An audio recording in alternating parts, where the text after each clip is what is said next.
TCS under GST नया chapter है जी।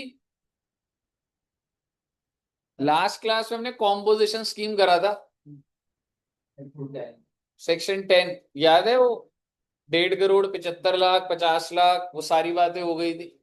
आखिरी के 2 पेज में आओ, उसमें ये जरूर था कि फॉर्म कौन सा भरोगे और क्या है वो आप रीड कर लेंगे, ऐसा उसमें इंपॉर्टेंट वाला ऐसा नहीं है, 5-10 मिनट की बात थी वो, पर ऐसा कुछ नहीं। सबसे पहले मुझे बताओगे टीडीएस, अगर मैं आपको बोलूं जीएसटी के अंदर तो टीडीएस ना बच्चे आज ही खत्म हो जाएगा, लेकिन अगर मैं इनकम टैक्स की बात करूं तो इनकम टैक्स के अंदर टीडीएस 7 to 8 लेक्चर्स आता है, तो इनकम टैक्स में बहुत ज्यादा होता है, बट सबसे पहले हमें टीडीएस का सिस्टम समझ आना चाहिए। ठीक है बच्चे, आइए टीडीएस का अगर हम सिस्टम देखेंगे तो एक बात बताइए,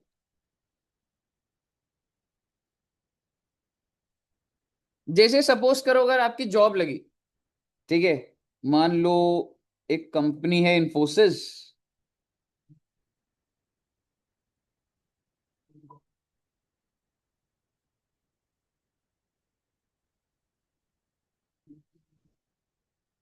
और इन्फोसिस में जॉब लगी, मान लीजिए आयुष जी आपकी जॉब लगी, मानना ही है अभी तो, क्योंकि कल को सीए बन जाओगे तो बिल्कुल जॉब लगेगी लगेगी, है ना। अच्छा सीए बनने की कॉन्फिडेंस ज्यादा ही नहीं आ गया तेरा, क्या बनेगा सीईओ। ठीक है, तो एक बात बताओ, आयुष जी की जो सैलरी है ना वो पर मंथ कितनी लगी बच्चों, 5 करोड़ में। कितने, 5,000 बोल रहा है वो, 5,000 करोड़। ओके, 5,000 करोड़ में कितने जीरो होते हैं बताइए।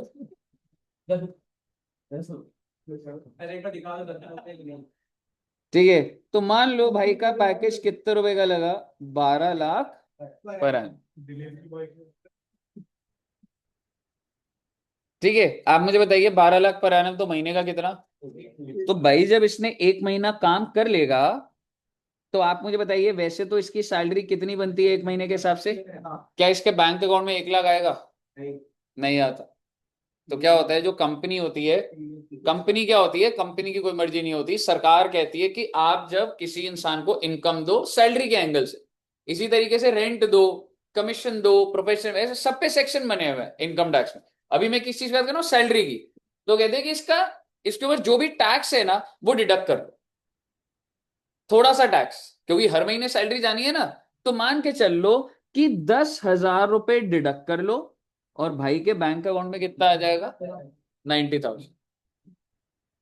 अगले महीने फिर दोबारा 1 लाख देना है तो कितना डिडक्ट हो जाएगा, 10, और बार बार 90,000 इसके अकाउंट में जा रहा है। लेकिन आप समझिए ये जो 10,000 बार बार इन्फोसिस डिडक्ट करता है, ये 10,000 हर महीने करता है डिडक्ट 10,000, क्या ये अपने पास रख लेता है या गवर्नमेंट को दे देता हूँ। और अगर मैं इनकम टैक्स की बात करूं तो वो सेंट्रल गवर्नमेंट के पास जाता है, और कितने रुपए बच्चे, 10,000। मैं अभी आपको इनकम टैक्स समझा रहा हूँ, जीएसटी से बाहर आ जाइए जरा थोड़ा। ठीक है, क्योंकि टीडीएस ओरिजिनली मतलब स्टार्ट कहां से हुआ था, इनकम टैक्स से, तो इनकम टैक्स से ये रूट ये पकड़ूंगा फिर।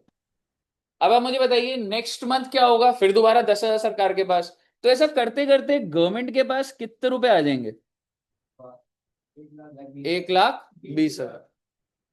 और इसके बैंक में कितना जा रहा था, 90-90 करके कितना हो जाएगा, जो भी अमाउंट आ रहा है, 10,80,000। अब आप मुझे बताइए आयुष जी क्या आप अपनी रिटर्न भरेंगे जब साल खत्म होता है। अभी लास्ट क्लास में ही हमने देखा, जो भी तुमने पूरे साल में कमाया अगले 31 जुलाई को जमा करना होता है। मान ले 24-25 में तेरी ये सैलरी है, तो जुलाई 25 को रिटर्न जमा होगी। अब मुझे बताइए सैलरी इनकम कितनी दिखाएगा अपनी,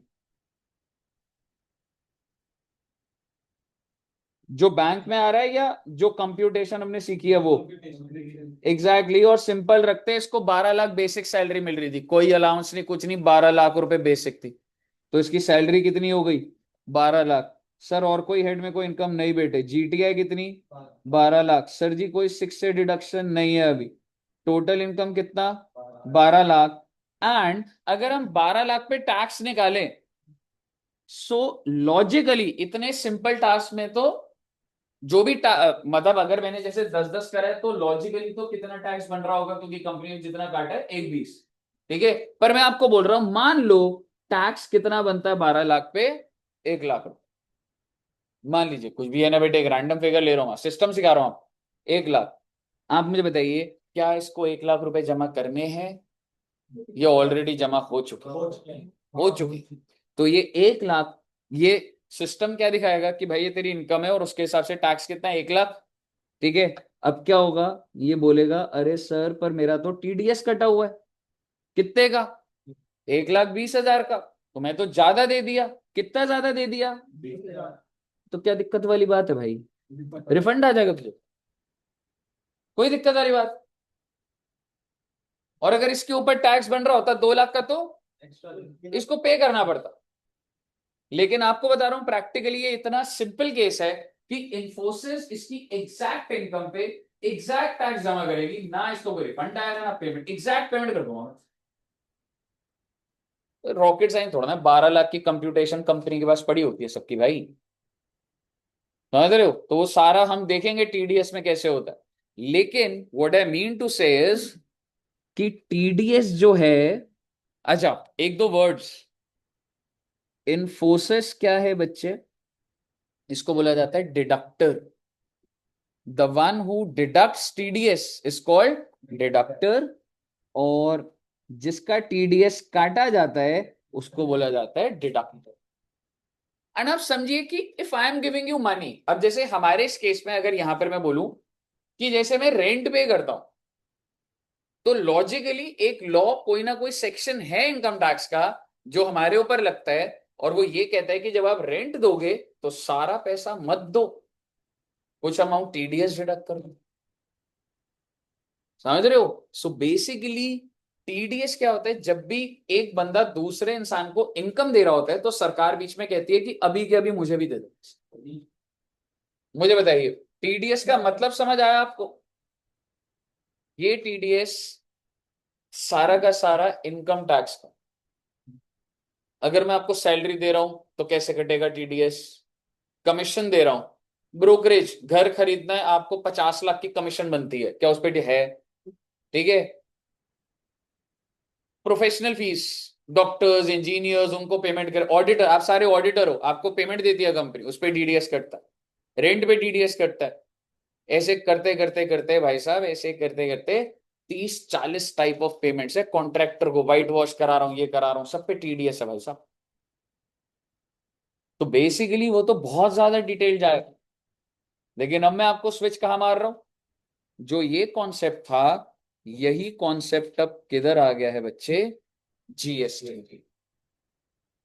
और आज हम लोग यही समझेंगे कि सर ये टीडीएस एंड टीसीएस, टीसीएस क्या होता है वो छोड़िए, आप एक बार आप फोकस करिए टीडीएस क्यों। ठीक है, आप मुझे बताइए अगर मैं आपको सर्विस दे रहा हूं, पेमेंट कौन कर रहा है, आप कर रहे हो, डिडक्ट कौन कर रहा है, I am supplier and you are recipient, सरकार किसको पकड़ेगी, नहीं प्लीज प्रैक्टिकली सोचिए, सरकार बोलेगी जब तुम मुझे पेमेंट कर रहे हो तो कुछ पैसा रो,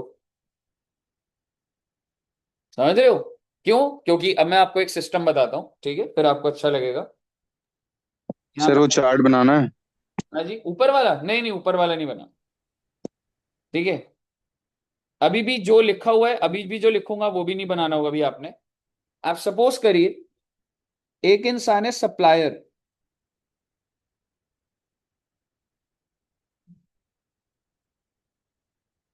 और एक इंसान है रेसिपिएंट। टेक्निकली कह सकता हूं ये सेलर और बायर बोल सकता हूं अभी इनको, सप्लायर और रेसिपिएंट ही होता है ना बेटे। ठीक है, इसने इसको एसी बेचा 50,000 का प्लस जीएसटी, तो जब ये एसी बेचता है तो क्या मैं कह सकता हूँ ये वैल्यू लिखता है 50,000 मान लो ये एक ही स्टेट में है, तो CGST SGST मान लीजिए 5,000, 5,000, AC कितने का हो गया? 60,000। तो सिस्टम क्या होना चाहिए, ये जो रेसिपिएंट है ये इसको कितना पे कर दे? 60,000। और ये 60,000 को कैसे पे कर देगा? अपने पास कितना रख लेगा? 50,000। सेंट्रल गवर्नमेंट को 5,000 और स्टेट गवर्नमेंट को। This is the simple flow. सरकार आती है बीच में, वो कहती है कि इसको पूरा पेमेंट मत कर, यानी कि जो 60,000 देने थे ना, 60,000 पूरी पेमेंट मत करो, इसमें से मान लीजिए 1% डिडक्ट कर ले। सर 1%, हाँ कम है वैल्यू बहुत। तो मान लो 1% कितना आया अभी? 600, 600 रुपये आया। और बायर भैया, तू जाके सेंट्रल गवर्नमेंट और स्टेट गवर्नमेंट को 600 को आधा आधा 300 300 जमा कर दे। ये क्या बात हुई सर? अभी सुनते जाइए आप सिस्टम। आप बोलो बायर के बस की होगा? नहीं होगा। तो ये कौन से बायर है वो देखेंगे, बड़े बायर होंगे। बट आप समझिए TDS का क्या मतलब है। सरकार कह रही है यार तू इसको 60 देगा, हो सकता है ये मुझे दे ही ना। तो कह रहे हैं, और आप ये कह सकते हैं इससे भी ले लूंगा और यहां से भी ले लेगी सरकार। सुनते जाइएगा बात को।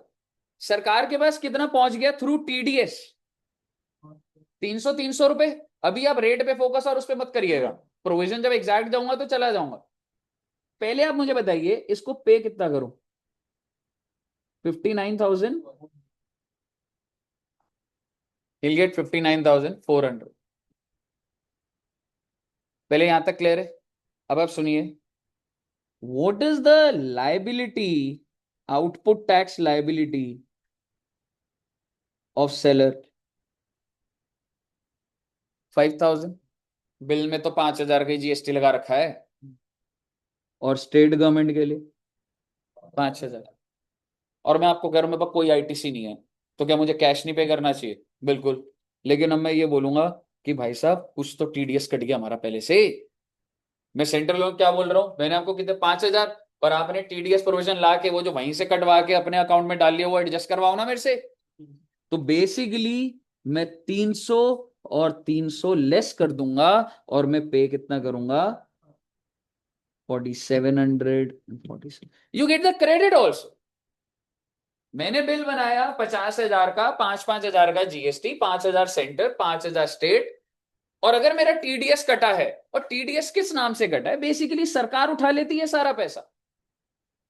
सरकार टेक्निकली कह रही है कि मेरे पास GST की पेमेंट आएगी ना, तो अब मैं थोड़ा सा बायर से भी ले लूंगी, उसको बोलूंगी डिडक्ट कर दे, और थोड़ा सा सेलर से। इससे क्या होगा, अगर ये बंदा फ्रॉड है और ये सही है तो एटलीस्ट ट्रैक तो हो जाएगी स्टेटमेंट।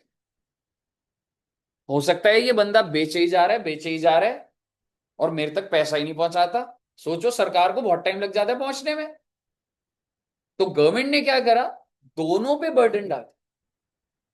और इससे क्या होगा, नाउ आपको डर लगेगा कि अब आप GST पे करो या ना करो, क्योंकि उस ट्रांजैक्शन पे थोड़ा सा GST एक जेन्युइन बंदा पे कर चुका। Amount is 5,000 only. Central government को टोटल 5 मिलना है, जो बिल में लिखा है वही मिलना है, लेकिन ये डिस्ट्रीब्यूट हो गया है, क्योंकि जो बंदा पैसा दे रहा था उसको बोला गया थोड़ा सा GST जाके जमा। कहिए साहब, पहले समझ आया? अगर आपको ये बात समझ आई तो मुझे बताइए, who is depositing the TDS, seller और buyer? Buyer. Because buyer has the money. Buyer जब पैसा दे रहा तो डिडक्ट कर रहा। समझ रहे हो? मुझे बताइए, क्लियर है बच्चे? हम्म। ऑनलाइन चैनल होगा, बायर ऑर्गेनाइज बंदा होगा, वो चीज कब करेगा और क्या है वो तो अब नोटिफाइड सेलर्स नोटिफाइड बायर्स पर है। मतलब अभी ये इतना बड़ा नहीं हुआ है कॉन्सेप्ट, बट धीरे धीरे 8-10 साल में बहुत भर जाएगा। हाँ जी। सेलर को भी सेलर को क्लेम करना होगा ना, उसको ITC मिल जाएगा, उसके पास इनवॉइस हम चैप्टर करेंगे ITC का। उसको आईटीसी पूरा मिल जाएगा 5-5 हाँ, वो हम जब आईटीसी चैप्टर करेंगे क्या कंडीशन है वो देख लेंगे।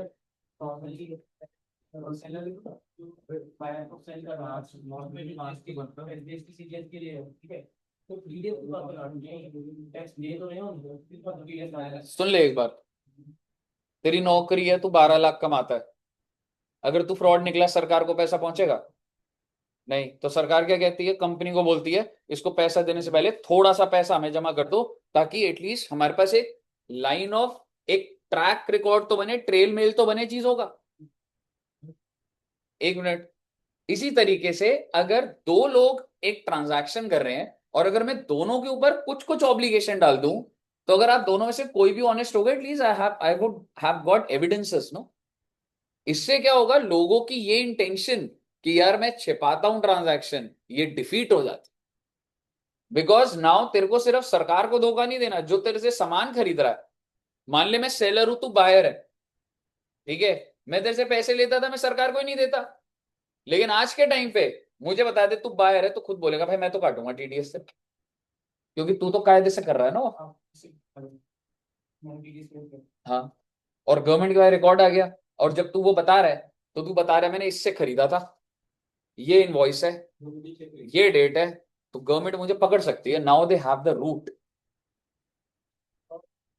Exactly, that's the purpose. बताइए, क्लियर है? तो हो सकता है सेलर जेन्युइन हो, और अगर दोनों ही जेन्युइन ना हो तो सरकार पहुंच जाएगी। एग्जैक्टली। बायर का क्या है यार, बायर की जेब से 60,000 जाना था, एसी खरीदा 50 का, 10,000 का, 60,000 निकालने हैं मैंने। सरकार क्या कह रही है, 600 रोक ले, 59 फोर, मेरे जेब से तो वही गया है, मेरे ऊपर कंप्लायंस आ गई बस। एज अ बायर मेरे ऊपर कंप्लायंसेस आ गई, जमा करूं, सरकार को बताऊं, ठीक है, वो कंप्लायंस बर्डन की दिक्कत है, पैसा तो वही निकले। क्यों करेगा वो, हाँ बिल्कुल एक्सेप्ट करेगा, लॉ है भाई। मैं नहीं कहता। अच्छा हाँ, गया मेकडी में। तो फिर जैसे उसमें जीएसटी लगा, तो फिर आपने कहा कि मैं जीएसटी तो आते दे दूंगा। डू यू थिंक अगर आप मेकडी पे जाओ आप टीडीएस काट पाओगे? आज आप समझ रहे हो, आपको इससे पहले पता भी नहीं था, तो क्या आम रिटेलर के ऊपर लग जाएगा ये? अब आप समझिए इसी बात पे, कहने से buyer needs to be organized. Now the thing is, who is a buyer? कहने से बायर इज अ रेसिपिएंट, ये है जी बायर की list. Department establishment of state government, central government, local authorities, government agencies, such person notified by central government, सारे सरकारी हैं। And मैं आपको एक बात बता दूं, गवर्नमेंट की ये हिस्ट्री रही है, 10 साल हो गए ना, लिस्ट पूरी की पूरी लंबी बना देगी ये सरकार। अगर आपका टर्नओवर 5 करोड़ से ऊपर है तो आप नोटिफाइड हो। पर किसी भी चीज को लाया जाता है बहुत हल्के से लाया जाता है। इन बायर्स को टीडीएस काटना है। We are doing a chapter of TDS. किस रेसिपिएंट को टीडीएस काटना है? Section 51(1)(a, let me be specific, department और establishment of central government, state government, आपको याद रखने पड़ेंगे, पेपर में आ जाएगा कौन कौन से नोटिफाइड रेसिपिएंट्स को ही काटना है, ठीक है। Local authorities 51(1)(b, government agencies कौन सी आती है इसमें, ये हमारा काम नहीं है। गवर्नमेंट एजेंसीज में कौन से आ रहे हैं भाई, ऐसे तो हजारों सरकार की अथॉरिटीज होती हैं, ठीक है। Then such person notified by central. Clear है यहां तक? तो अगर आप पैटर्न समझेंगे, 51(1)(a, 51(1)(b, 51(1)(c) और 51(1)(d) में क्या बोल दिया उसने, जिसको हम नोटिफाई करते हैं, और सरकार ने ये नोटिफाई कर दिया। Any authority or a board set up by an act of parliament or established by any government जिसके अंदर 51% और more participation through equity share is with central government और स्टेट गवर्नमेंट। आपको लगेगा सर ये क्या बोल रहे हो आप? मान लो अगर मैं बोलूं कोई भी एक्ट ऑफ पार्लियामेंट के थ्रू मैंने एक संस्था क्रिएट करी, मान लो आपका जो आईसीएआई, आईसीएमएआई और आईसीएसआई है, ये एक्ट ऑफ पार्लियामेंट के थ्रू बने हुए। अब इसके अंदर कितना परसेंट सेंटर स्टेट होल्ड करती है हमें नहीं पता, वो इनके फाइनेंशियल्स देखने पड़ेंगे। लेकिन अगर वो 51% तक गवर्नमेंट होल्ड करती है तो भाई वो नोटिफाइड में आता है। इतना जानना है बस हमें। कोई भी अथॉरिटी और बोर्ड जो कि setup by an act of parliament या एस्टैब्लिश बाय एनी गवर्नमेंट, जिसमें 51% और मोर पार्टिसिपेशन इक्विटी शेयर में। और आप देखेंगे ये दोनों पे लिखा है मैंने, ठीक है। उसके बाद और कौन से है बच्चे? Society is established bye central government, state और लोकल अथॉरिटी। हमें नहीं जानना भाई, हमें नाम याद करने हैं भाई। अगर मैं आपको पैटर्न बोलूं 51(1)(a), 51(b), C और D के अंदर फर्दर नोटिफिकेशन, ठीक है। तीसरा क्या लिखा है? PSU, public sector undertakings.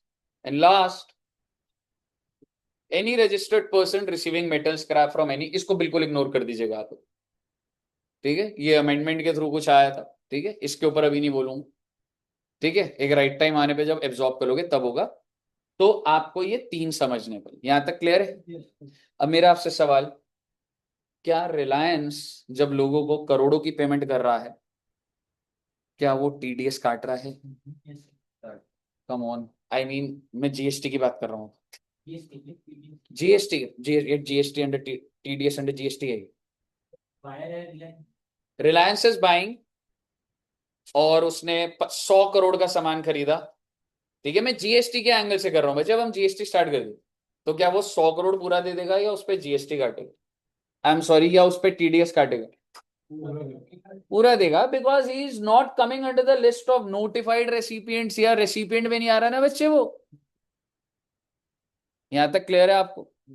अब सर ये बताओ सप्लायर कौन है, अब देखते हैं। The supplier should be registered person, हो सकता है रिलायंस हो। और अगर उसने, अगर कोई भी सप्लायर ने अगर सप्लाई करे गुड्स या सर्विस किस वैल्यू से ऊपर, वैल्यू एक्सीडिंग 2.5 लाख, और आगे क्या लिखा है मैंने, एक्सक्लूडिंग CGST एसजीएसटी, इस पे पेपर में कैसे आएगा? 2 लाख की बिलिंग है, बिलिंग का मतलब वैल्यू कितने की? 2 लाख की, 30,000 का CGST, 30,000 का SGST, टोटल बिल कितने का बन गया? 2,60,000। और मैंने गवर्नमेंट को दिया, मुझे बता दो TDS लगेगा या नहीं लगेगा? नहीं लगेगा। Why? Because I don't have to consider the values of CGST and SGST to determine this limit of 2,50,000 first है। यहां तक क्लियर है? मेरा आपके साथ कॉन्ट्रैक्ट है 50 लाख का, कॉन्ट्रैक्ट वैल्यू है, इनवॉइस के बारे में बात नहीं हो रही यहां पे, अभी सुनते जाइएगा ध्यान से। मैंने आपको सामान सप्लाई करना है 50 लाख का, एक ही बार में करता हूँ, या हो सकता है धीरे धीरे हो जाए। कंटिन्यूस सप्लाई होता है जी, पढ़ोगे भी थोड़े से और बड़े होगे। I will supply you bricks, आप एक कंस्ट्रक्शन करते हो, DLF है, आप जिससे भी ब्रिक्स खरीदते हो, मेरा आपके साथ कॉन्ट्रैक्ट है, आपको ब्रिक इस रेट पे इतने की दे दूंगा। और जनरली हमारा कॉन्ट्रैक्ट बना 50 लाख की, तो आप खरीदोगे खरीदोगे। कॉन्ट्रैक्ट में लिखा है I will purchase 50 lakhs bricks from you, amounting. लेकिन अब आपका ऑर्डर आया भाई 80,000 रुपए की ब्रिक्स भेज दे जरा, ठीक है। तो मैंने, सप्लायर ने गवर्नमेंट को कितने रुपए की ब्रिक्स भेजी? 80,000 की, उस पे प्लस CGST SGST लगाया होगा। सवाल है TDS लगेगा? Answer is yes. Invoice value नहीं चेक करनी, कॉन्ट्रैक्ट वैल्यू चेक करनी है। इस लेवल पे सवाल नहीं आएगा, लेकिन आपको ये लिखित बातें दिख जाएंगी।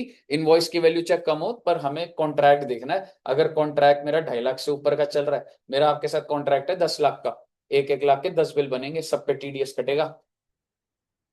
समझ रहे हो क्यों? क्योंकि कॉन्ट्रैक्ट वैल्यू कितने से एक्सीड हो रही है? 2.5 लाख से। यहाँ पे क्लियर है?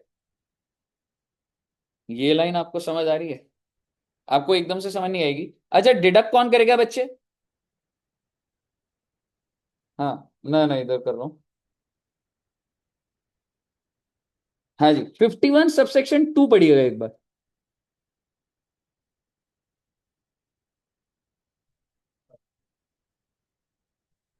द अमाउंट डिडक्टेड, किसने डिडक्ट करा? डिडक्टर, कहने से सीधा गवर्नमेंट भी अगर बोल दूं तो, गवर्नमेंट ही है जी सारी की सारी लिस्ट में। और उसको कब डिपॉजिट करना है? 10th of next month in which TDS was. मान लीजिए आज का बिल था, ठीक है, आपने बिलिंग दे दी, आप रिलायंस हो, मैं गवर्नमेंट हूं, तो मेरे को TDS कब से कब डिडक्ट कर लेना? आई मीन सरकार को जमा कब करना है? अगले महीने 10 तारीख। बिल आ गया ना मेरे पास एक, तो अगले महीने को था। यहां तक कोई दिक्कत? आगे सुनिएगा। हमारे एग्जाम्पल में TDS कितने का डिडक्ट हुआ था? 600 का। पर क्या वो सप्लायर के कोई ना कोई स्टेटमेंट होगी जहां पे रिफ्लेक्ट कर जाएगा कि तुम्हारे नाम पे TDS जमा हुआ है? तो उसको कैश लेजर बोला जाता है। जैसे अगर मैं, अगर तुम्हें पेमेंट ट्रांसफर करूं, जैसे मान लो बेटे, अभी लास्ट क्लास में जब टेस्ट हुआ था तो 5,000 बच्चे जीते थे, कितने? 2 बच्चे। 5,000। अगर 5,000 जीत जाते हैं ओ, तो 5,000 पैसे, सॉरी, 5,000 पैसे जीते थे आप, 50 रुपए जीते थे। अब जब मैंने इसको ट्रांसफर करा के इसकी स्टेटमेंट में दिख रहा है, हाँ। तो ऐसे ही अगर मैं इसके बिहाफ पे सरकार को देता हूं तो एक और स्टेटमेंट होती है इसके बाद जहां दिख जाता है वो आपके नाम पर। अगर मैं जमा कर दूंगा, मान लो आपका एसओएल के फॉर्म में मैं गया और आपके नाम पे मैंने जमा कर दिया, तो आप ही की तो स्टेटमेंट में पेमेंट दिखेगी। तो टीडीएस टीसीएस भी तो आप ही के बिहाफ पे जमा करा है, तो इसके कौन से लेजर में दिखेगा, ये हम एक चैप्टर करेंगे पेमेंट अंडर जीएसटी, तब आप समझेंगे। So the TDS so deducted कहां रिफ्लेक्ट करेगा बच्चे? Cash ledger of the deductee, cash ledger of the deductee. पहले मुझे बताइए, यहां तक क्लियर है? हाँ जी। पूरा नहीं है भाई, तू क्यों करेगा पूरा? नहीं, दूसरा बंदा सप्लायर बोलेगा क्या कर रहे हो यार, आईटीसी से पेमेंट करनी है, तुम सारी पेमेंट मेरी काट रहे हो, समझ रहे? मैं तेरे को बिल बना के दे रहा हूँ, मैं मेरे को है, तू जीएसटी का पैसा देगा, मेरे पास भी तो इनपुट पड़े हुए थे जिसका आईटीसी तू पूरा क्यों जमा कर देगा तू? जितना सरकार कह रही है उतना करना बस। बताइए, क्लियर है बच्चे? अच्छा, रेट कितना है ना, अभी तक हमने देखा नहीं है। रेट क्या आ गया बच्चे सेक्शन 51 का? अगर दोनों के दोनों दिल्ली में है, दोनों के दोनों यूपी में है, दोनों के दोनों सेम यूटी में है, तो 1-1%। और अगर दोनों अलग अलग जगह होंगे तो अलग स्टेट में अलग यूटी में तो 2%। आपको ऐसा लग रहा है आपको समझ आ गया? भी समझ नहीं आएगा, प्लेस ऑफ सप्लाई के भी लॉजिक देने पड़ जाएंगे भैया, पर अब कोई बात नहीं, रेट याद रखिएगा। बच्चे किसी के पास टाइप सी चार्जर है? मेरा लैपटॉप बंद होने वाला है।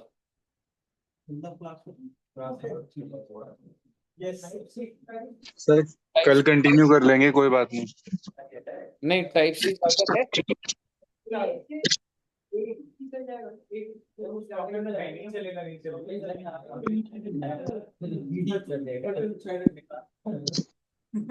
टाइप सी लेने जा रहे हो? टाइप, एक बार मैम को बोलियो type C charger. Class over नहीं हुई अभी, मैम को बोल टाइप सी चार्जर एक बार है मैम के पास। सर इतना पढ़ा के क्या करोगे, छोड़ो कल क्लास करते हैं। पर ये वीडियो मतलब एक ज्यादा अच्छे तरीके से 40 मिनट में रिकॉर्ड हो रखी है ऑलरेडी, मतलब डेडिकेटेडली विदाउट स्टूडेंट्स, एक यूट्यूब एंगल से मैंने डाली हुई है, तो वो शेयर कर दूंगा और आप भी शेयर करिएगा। सर वो समझ नहीं आएगा।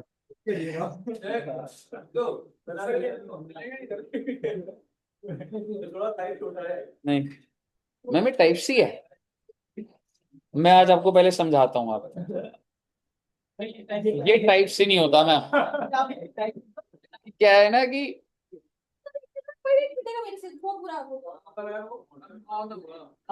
आयुष कह रहा है मैं नहीं डरता।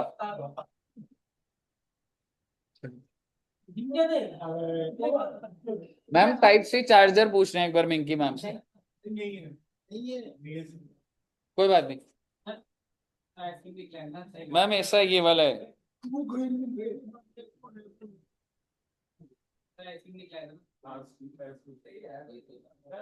यार, ये दोनों साइड ना, मैं आज चार्जर घर पे निकाला था और बैग में नहीं रखा वापस।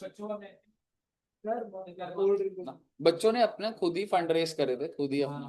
तो हमें पता फंड हाँ? बच्चों ने फंड की जरूरत पड़ रही है। हाँ भाई, ओवर चार्ज करता है ना वो, वी डोंट ओवर चार्ज। हमें पता है हम आगे प्राइस। बेटे ब्लैक की कमाई है उनकी। और या तू कल शांत रहा, आज फिर शुरू हो गया। वो बच्चे बहुत गर्मी में उन्होंने क्लास ली है। नहीं, कल ऐसे शाम के टाइम क्लास हुई थी, 5 बजे से लेके 6 या। अरे कोई आके नहीं रहा।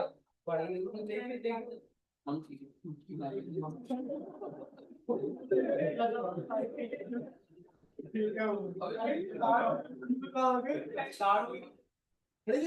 से तारों में जुड़ने का एक आंसू है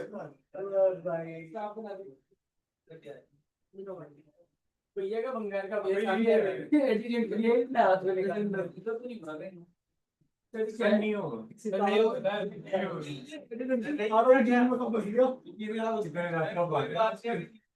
पहले हमारी नेहरू प्लेस में दुकान थी।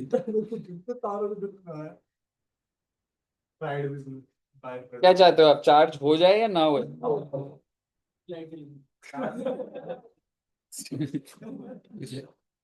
भाई हो गया बेटे चार्ज। कूल। भगवान के लिए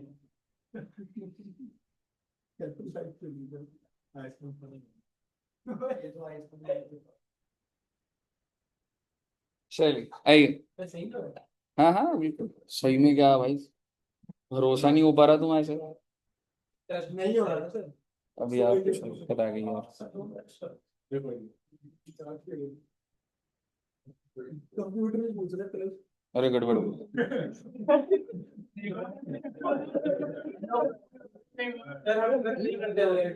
सर लोग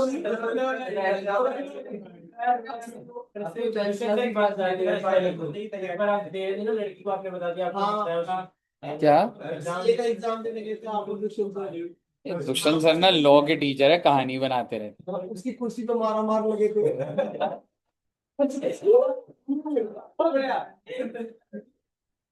सर कह रहे आओ तू भी कुर्सी पे बैठा ना। रात खड़े हो गए क्लास में अब वो सर ऑनलाइन आई थिंक बच्चों को दिखेगा नहीं यार। टाइप सी केबल या कुछ नहीं है बच्चों का, कुछ हेल्प कर दो यार। बड़ी तो होगी केबल, दे नहीं रही। फाउंडेशन वाले बच्चे ने चार्जर तक दे दिया था मेरे को लैपटॉप का। सर कितना पढ़ाओगे, छोड़ो ना सर, हाँ एक बार पूछ छोड़ो ना सर। तू मत जा। अरे नहीं नहीं तुम मत जाओ, जब मैं जाता हूँ मैं पता करके आता हूँ यार।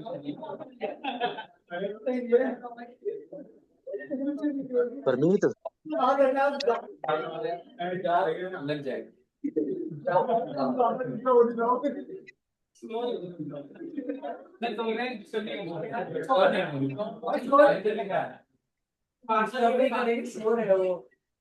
ये मार दिया है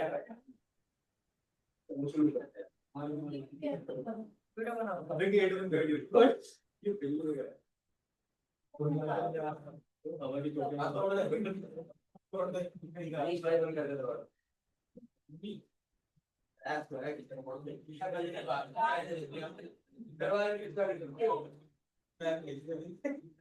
मैम की बंद किया है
यही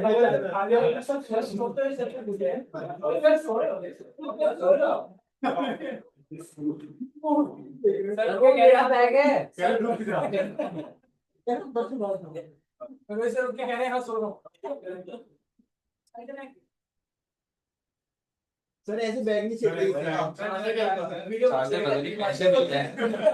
वीडियो बना जल्दी बना सर पार्टी टाइप सी ओ और सर क्या सर चार्जर लिया, पैसे नहीं लिए। जब हमने किसी ने नहीं बोली थी सबने खुद बोल दी पैसे की रमेश जी आपसे एक क्वेश्चन है। पूछो एक ही है नहीं नहीं पूछो section 45 income tax capital O thank you बोलो। चार दिन थैंक यू बोलो है।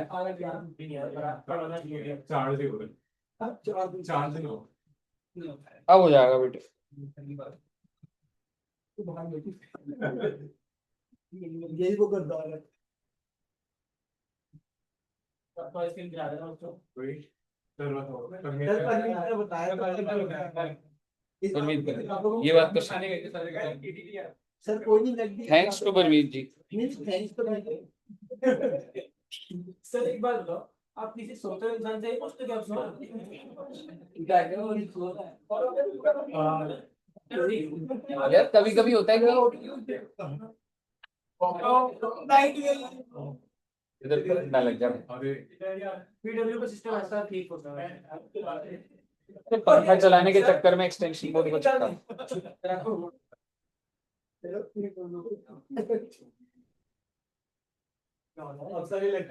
सर भगवान नहीं चाहता सुहास ये मीटिंग भी खत्म हो ये तो कर रिकॉर्डिंग में नहीं होते 5 मिनट तक नहीं। आई नेवर गिव अप, मैं नहीं सर अभी करो आई जस्ट रन अवे।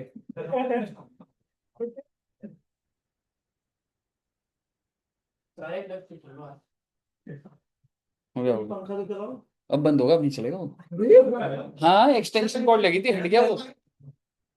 गर्मी पड़ रही है हम लोग। फैन के इधर बैठ जा ना, नीचे बैठ जा। 3 1 के नीचे। तू अपना देख ना, आपको गर्मी लग रही है? हाँ सर लगेगा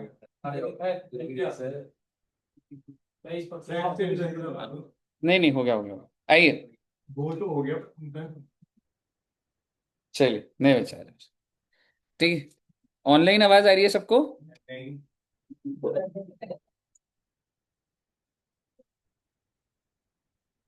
चलिए रिकॉर्डिंग शुरू करते हैं एक बार। रिकॉर्डिंग है मेरे पास इसकी। तो इसके नोट्स भी भेज दो। हाँ नोट्स भेज दूंगा, अभी तो स्टार्ट करूं, 10 मिनट हो गए तब से लॉजिक लगा के, अब एकदम स्टार्ट हो रहा है, पहले नोट्स भेज दूं।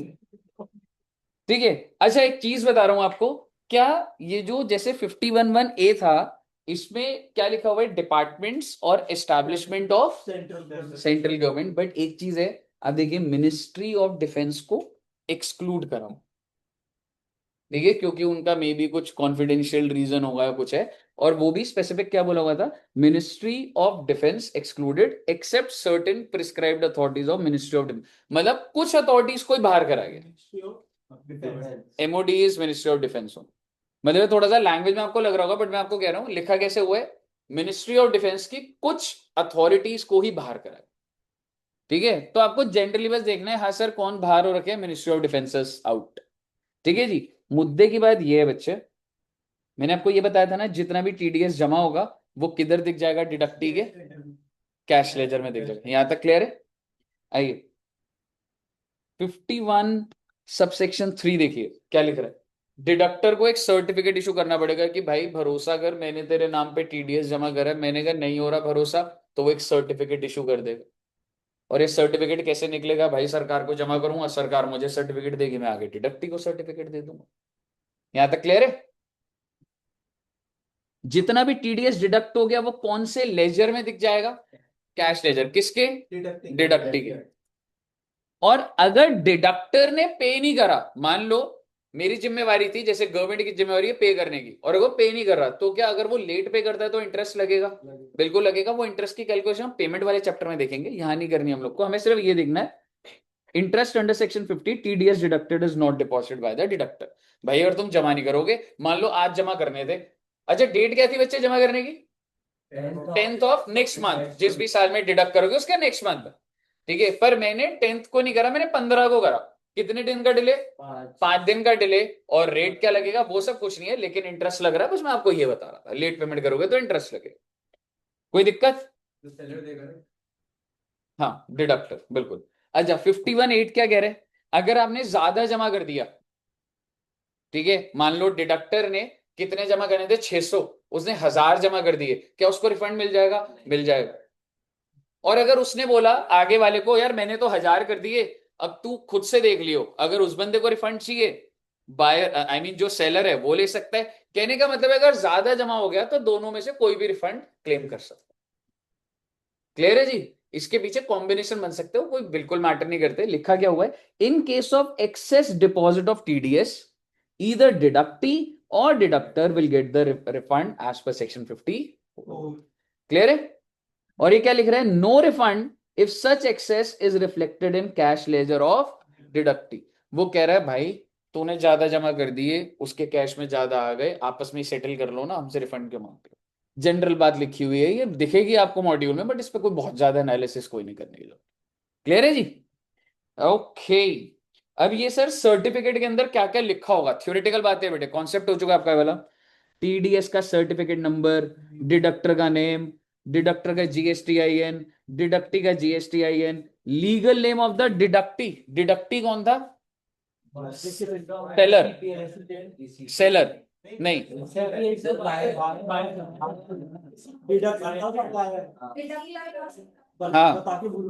हाँ सर ठीक है। सप्लायर था ना, डिडक्टी कौन था? सेलर नहीं था? सप्लायर। सेलर, हाँ। या तो आपने ऊपर उल्टा पढ़ा दिया या हम उल्टा बोल दिया। आपको नींद भी दूर है ये बायर है ना? हाँ तो वही तो नहीं नहीं,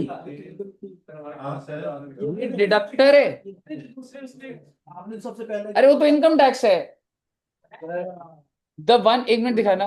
नहीं, इससे क्यों देख रहे हो? The one who deducts, the one who deducts is deductor. हाँ यार, आप लोग सब उल्टा कैसे पढ़ रहे हो ये? नहीं,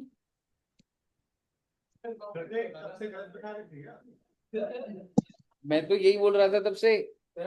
सर ये देखो, ये जो कैश लेजर है, क्या लिखा हुआ है मैंने, किस केस में दिखेगा? डिडक्टी के में दिखेगा ना?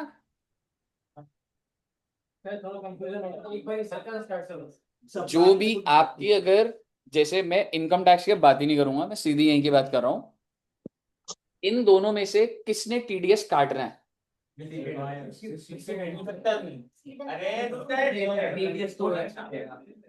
ये सेलर है, ये सेलर है, ये बायर है। टीडीएस कौन काटेगा? तो बायर डिडक्टर है, द वन हु डिडक्ट्स। क्लियर है?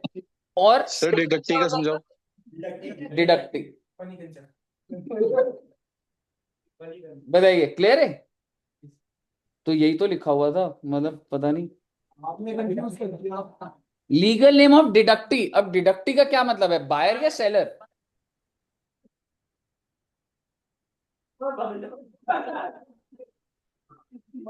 सेलर हुआ ना ये, सेलर।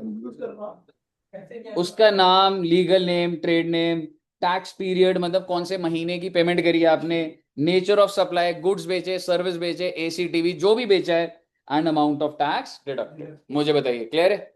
लास्ट पॉइंट है और फिर टीडीएस वाले खत्म है। आपको रजिस्ट्रेशन करानी पड़ेगी, आई मीन ये गवर्नमेंट की बात कर रहा हूं, जो टीडीएस डिडक्ट कर रहा है उसको रजिस्ट्रेशन करानी पड़ेगी। Any person who is liable to deduct TDS, that is government, है ना? तो सेलर की buyer, buyer under section 51 has to take mandatory registration. याद करो, हमने सेक्शन 24 करा था और हमें लिखवाया था कि अगर आपको टीडीएस काटना है 51 में तो कंपलसरी रजिस्ट्रेशन। समझ रहे हो? It is to be granted within how many days? 3 days. इनका अलग से चलता है भाई। If a person is not liable further, मान लो ड्यू टू एनी रीजन सरकार ने प्रोविजन हटा दिया, whatever, you are not liable, तो क्या होगा? Liable, he can cancel such registration. कहिए साहब जी, क्या आपको सारा का सारा सेक्शन 51 क्लियर? क्लियर हो? अगर आपको क्लियर है, अभी भी 2-3 बॉक्सेस बच रहे हैं। इन केसेस में कोई टीडीएस नहीं लगेगा। टीडीएस का सेक्शन कौन सा था? 51। अगर एक पीएसयू को सप्लाई करता है, या 51 A B C, 51 A B C वालों को सप्लाई करता है, वैसे यहाँ पे डी भी लिखा होना चाहिए था। डी वो नोटिफाइड वाले थे ना? अरे वो जो गवर्नमेंट एजेंसीज थे, वो नाम ही लिखे हुए थे यार,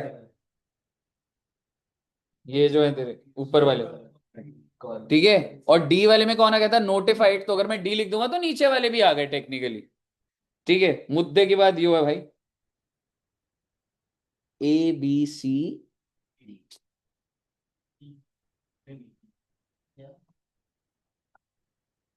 ABCD और ये सब। कहने का मतलब है अगर सप्लायर भी गवर्नमेंट है और सामने वाला रिसिपिएंट भी गवर्नमेंट है तो TDS की जरूरत नहीं है। समझ रहे हो? और ये किसी भी कॉम्बिनेशन में जा रहा होगा आपको ऐसे एक नोटिफिकेशन दिखेगी PSU to PSU and person notified under 51 ABCD supplying to 51 ABCD no TDS। Clear है बच्चे? अब एक कॉन्सेप्ट और है जो मैं बोलूंगा आपको, ध्यान से सुनिएगा इस चीज को। सबसे पहले मुझे ना आपको एक चीज प्लेस ऑफ सप्लाई पे सिखाना पड़ेगा। एक चैप्टर है जो कि हम करेंगे, और प्लेस ऑफ सप्लाई क्या होता है अगर आपको बोलूं, क्या मैं कह सकता हूं आपने थोड़ा बहुत तो सीखा हुआ है, ये लिखते हैं एक बार, मतलब ये भी तुम नोट कर लोगे तो चल जाएगा, नहीं भी करोगे तो भी चल जाएगा। अभी नोट तो नहीं करना ना तुम्हें कुछ भी, ठीक है? आपको पता है ना सप्लाई या तो इंट्रा स्टेट होती है या फिर कौन सी होती है?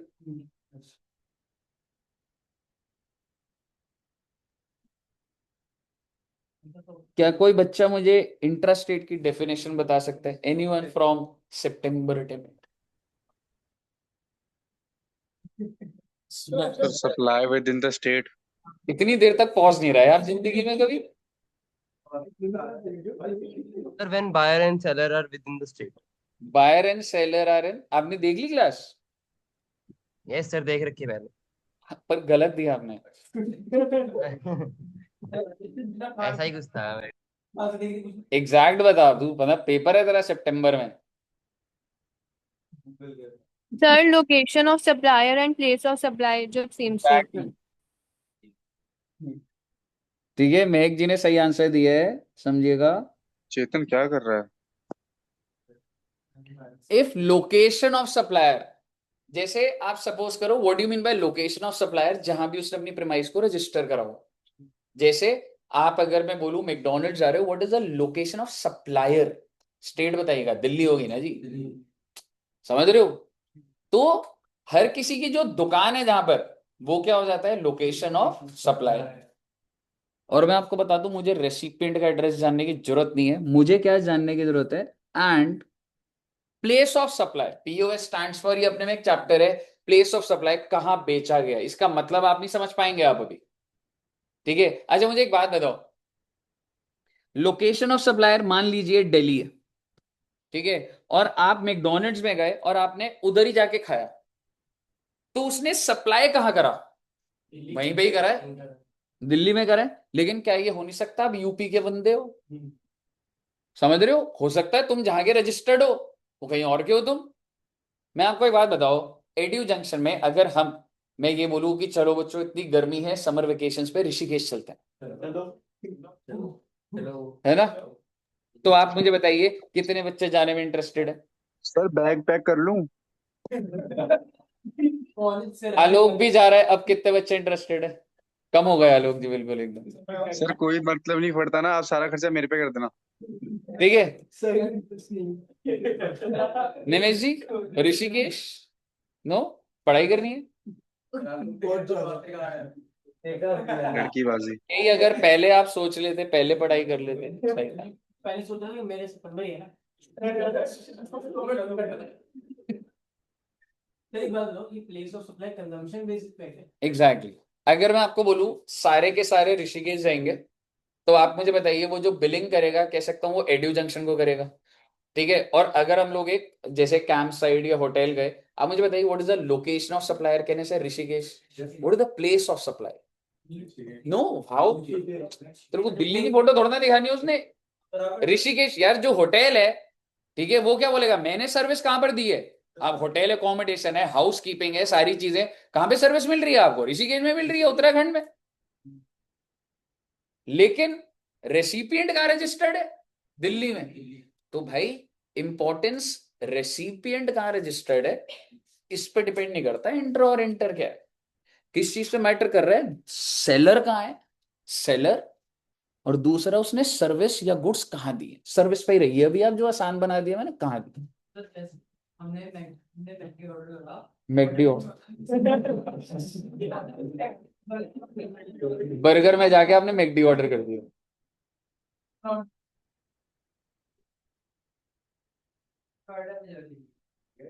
इधर कालका जी गया, क्या ऑर्डर करा? ऑर्डर करा। इधर खड़ा होके जोमेटो से ऑर्डर कर रहा है।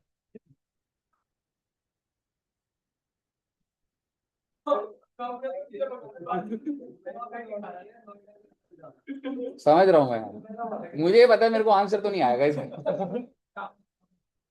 अच्छा हाँ,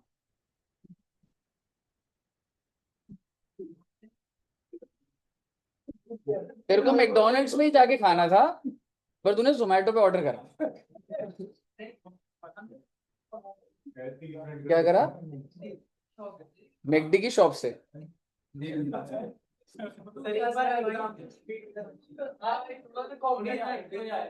हाँ समझा यार, अच्छा है ये।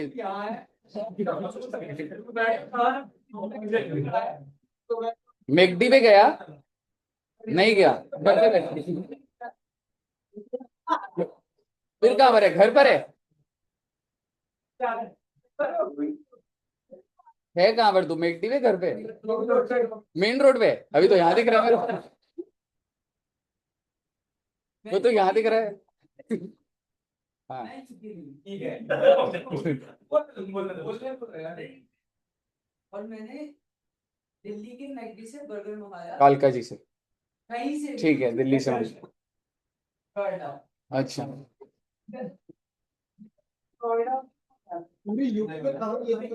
ये आपने जो पूछा है, एक आपने रेलेवेंट पूछा, स्टार्टिंग में आपने इरेलेवेंट पूछा था पर अब रेलेवेंट पूछा है। पर इसकी मैं बात करूंगा, बट ये जहां पे ट्रांसपोर्टेशन बंद होती है, जहां पे आपका यूपी होगा उसका प्लेस ऑफ सप्लाई, जहां पे टर्मिनेट हो जाता है, जहां पे ओनरशिप स्विच होती है, वो होता है। पर ये हम अलग से बात करें, इतना कॉम्प्लिकेटेड नहीं करना अपने को। मैकडोनल्ड्स ये रहा, यहीं जाके खाओ। ठीक है। जैसे अगर फर्नीचर के केस में देखें, फर्नीचर यहाँ दिल्ली से सप्लाई हो रहा है और यूपी में जा रहा है, तो फिर place of supply is UP, where movement ends, movement of goods ends. Same. मेरे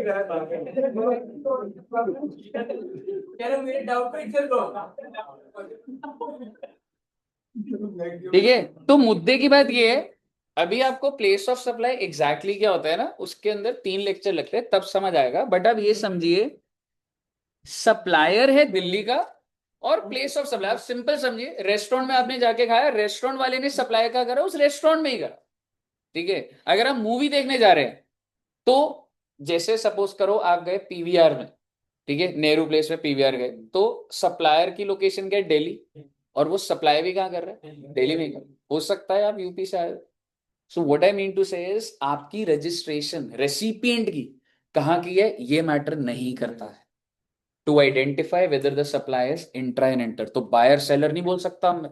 चेतन जी आपने बायर सेलर बोला था, मेरे को ये जो बायर है वो किधर की उसकी रजिस्ट्रेशन है मेरे को उससे कोई मतलब नहीं है। मेरे को 2 बातों से मतलब है, हु इज सप्लायर, सप्लायर कौन है, और उसने सप्लाई कहां करा है। अगर ये सेम स्टेट में है, if it is in same state, that's called intrastate supply. And if location of supplier and place of supply are in different state, that's called interstate supply. Sir ये बात क्यों कर रहे हो? बिल्कुल अभी आपको समझ आएगा। एग्जाम्पल अच्छा बना हुआ है, सीधा ही देखते हैं एक बार। अच्छा जनरली पूछ रहा हूं पहले एक बार, ये जो जो भी रेसिपिएंट था सरकारी, ठीक है, तो आप मुझे बताइए, ये जब टीडीएस काटेगा, ठीक है, तो ये किसको जमा करेगा? आई मीन अगर सीजीएसटी एसजीएसटी लगा हुआ है, सिंपल बात बोलता हूं, ये दिल्ली का, ये दिल्ली का, बिल में क्या लगा होगा? सीजीएसटी एसजीएसटी, ठीक है, और ये क्या कर देगा? रेसिपिएंट क्या करेगा? वो जो 1% काटेगा, ठीक है, जो क्या परसेंट था हमारा? 2%, 1% काटेगा, एक तो सेंटर को दे देगा और दूसरा स्टेट को दे दो। कौन सी स्टेट को? दिल्ली। और बढ़िया बात यह है कि ये भी दिल्ली में रजिस्टर्ड है, तो उसको क्रेडिट मिल जाएगा। समझ रहे हो?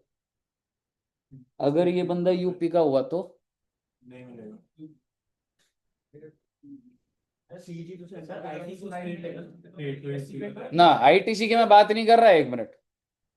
बिल्कुल प्लेस ऑफ सप्लाई जानने की जरूरत है। आप अभी प्लेस ऑफ सप्लाई, ये सप्लायर दिल्ली का है, प्लेस ऑफ सप्लाई और दुकान इसकी यूपी मान लीजिए। बिल्कुल वैलिड पॉइंट था। प्लेस ऑफ सप्लाई बताओ, यूपी है। पहले बताओ इंट्रा की इंटर, इंटर तो आईजीएसटी लगा होगा, 1% की जगह 2% डिडक्ट होगा और आईजीएसटी सेंटर को जाएगा, इसको क्रेडिट मिल जाएगा। समझ रहे हो? अब तीसरा जो केस है, मैं आपको एग्जाम्पल के थ्रू दिखाऊंगा और आप मुझे बताइए, कहीं पे लिखा होगा यस, कहीं पे नो, क्या आप इंटरप्रेट कर पा रहे? मैं कुछ नहीं बोलूंगा, एक बार पॉइंट बाय पॉइंट एक बार देखिए। फर्स्ट पॉइंट मुझे समझाना है एक बार, फर्स्ट करने के बाद। सप्लायर किधर का है बच्चे? प्लेस ऑफ सप्लाई, इसका मतलब इंट्रा स्टेट है, ठीक है। और रेसिपिएंट किधर का रजिस्टर्ड है? दिल्ली का। आप मुझे बताइए, क्या वो टीडीएस काट लेगा? बिल्कुल, और वो जमा कर देगा, टीडीएस लग जाएगा, इस पे लग जाएगा। सारे के सारे दिल्ली के हैं ना। अगला केस देखिए। देख, उससे कंक्लूड हो गया कि इंट्रा की इंटर है, पर अभी एक जगह पे बात अटक जाएगी अभी। हाँ रजिस्ट्रेशन दिल्ली हाँ, रजिस्ट्रेशन जब कहीं और की होगी और सीजीएसटी एजीएसटी किसी स्टेट का होगा, अटकेगी वहां पे बात। अभी अभी आप सभी बच्चे फोकस करिएगा। पहले मुझे पहला पॉइंट बताइए। पहले में तो सारी दिल्ली में है, तो भाई वो दिल्ली वाले को ही पे कर देगा, लोकेशन ऑफ रिजर्व और क्रेडिट मिल जाएगा। दूसरा बताइए,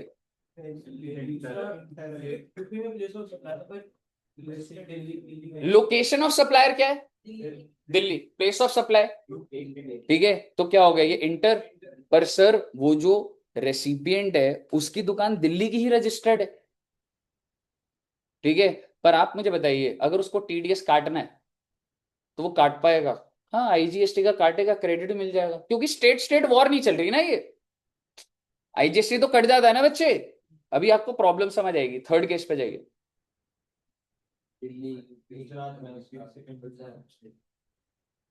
कट जाएगा। फोर्थ समझिएगा, फोर्थ में प्रॉब्लम, दिल्ली का सप्लायर, दिल्ली की प्लेस ऑफ सप्लाई, तो बिल पे क्या लगा होगा? सीजीएसटी, एसजीएसटी, और कायदे से ये जाना चाहिए दिल्ली सरकार के पास। यही है ना? ठीक है ना, सुनिए एक बार। और ये जो रेसिपिएंट है ना, ये गुजरात में रजिस्टर्ड है बेटे। अब आप मुझे बताओ, जो बंदा गुजरात में रजिस्टर्ड है, क्या उसके पास इतनी हिम्मत कि वो दिल्ली की सरकार को पैसा दे? नहीं है ऐसा।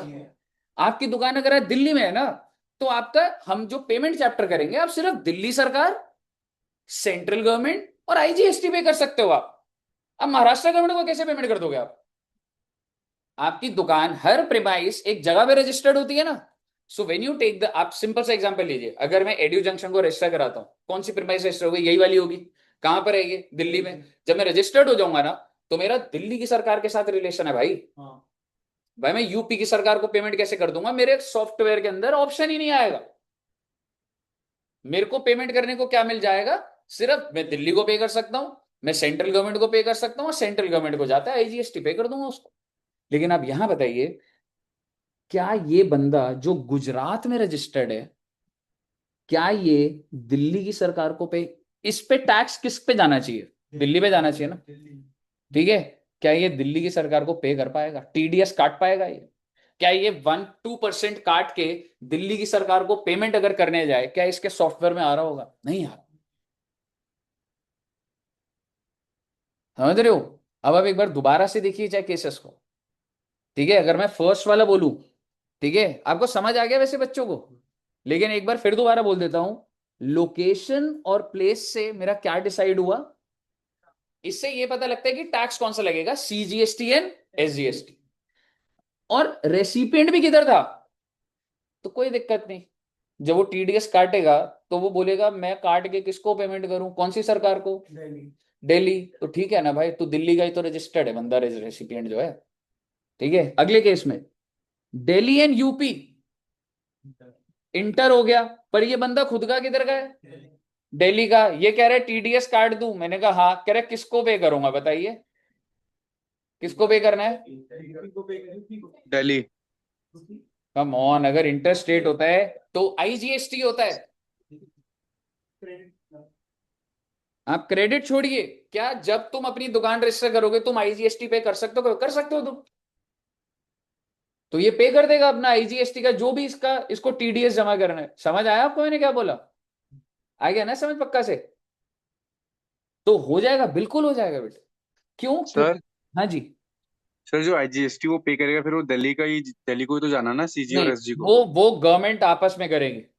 आपको फ्रंट एंड पे मैंने इंटरफेस दे दिया है, आप उसकी चिंता मत करिए। सेंटर और स्टेट कैसे हैंडल करेगी वो बैक एंड पे उनका काम है, और वो उनके बने हुए हैं लॉजिक सारे। मुझे बताइए, सेकंड क्लियर है? अब एक बार थर्ड देखिए। सप्लायर दिल्ली का, recipe sorry place of supply UP. क्या मैं कह सकता हूं इंटर हो गया? रेसिपिएंट कहां का रजिस्टर्ड है? गुजरात। वो कह रहे टीडीएस काटना है, हाँ काटना है। वो कह रहे कौन सा टैक्स है, क्या नाम है? आईजीएसटी। तो हो जाएगा, क्या दिक्कत है भाई?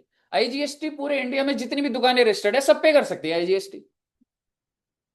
अगर आपकी दिल्ली में दुकान है आप दिल्ली सरकार को दे सकते हो, सीजीएसटी दे सकते हो और आईजीएसटी दे सकते हो। अब अगले पर आइए, Delhi and Delhi, so can I से दैट्स इंट्रा। तो बिल में क्या लगा होगा? CGST SGST.